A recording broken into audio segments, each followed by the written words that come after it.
The last thing we'll look at will be a very brief overview of how to assess the reliability or the trustworthiness of the journal where you find an article. And there are a number of different ways to do this. I'm just going to go back to our library homepage, go to subject guides, library handouts, and we have one that is called Predatory Journal, Yes or No.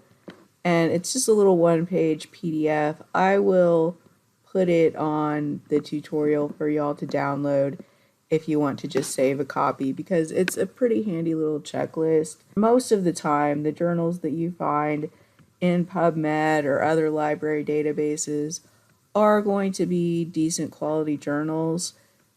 Journals can vary a lot in how highly cited they are and things of that sort. So that checklist has some tools for that, but also some journals are predatory. They're trying to make money off authors and not really trying to promote scholarship. They're more about self-interest.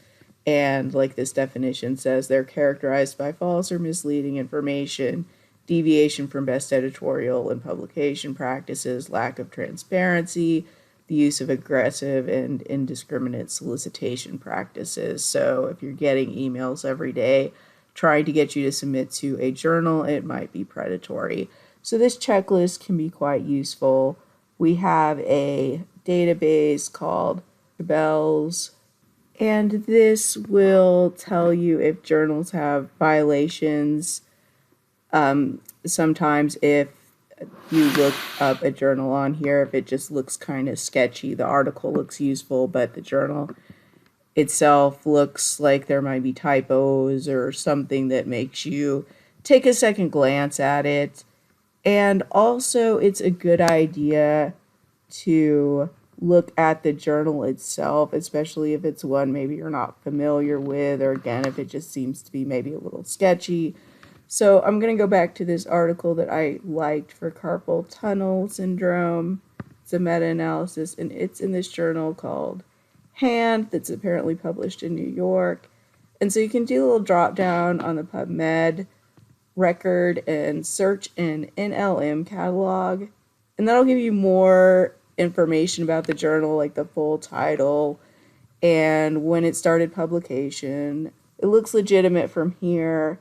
You can also find that it's got ISSN number. That's like the unique identifier number for journals, and it's got different ones for print and electronic, but that can help you look it up.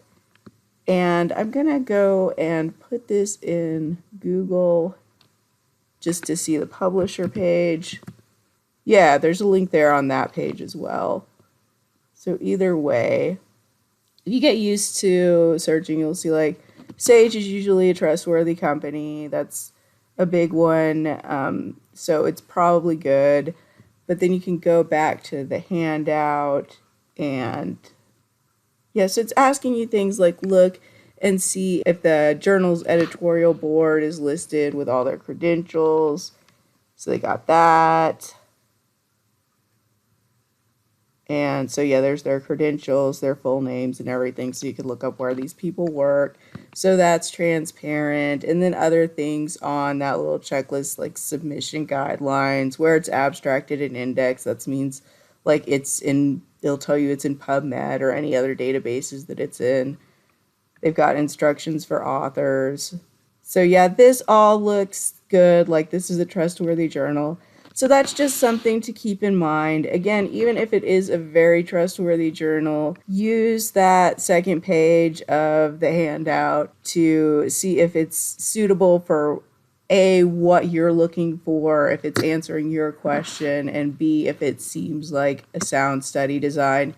Because even in really highly ranked journals, sometimes there's studies that just for whatever reason aren't that good.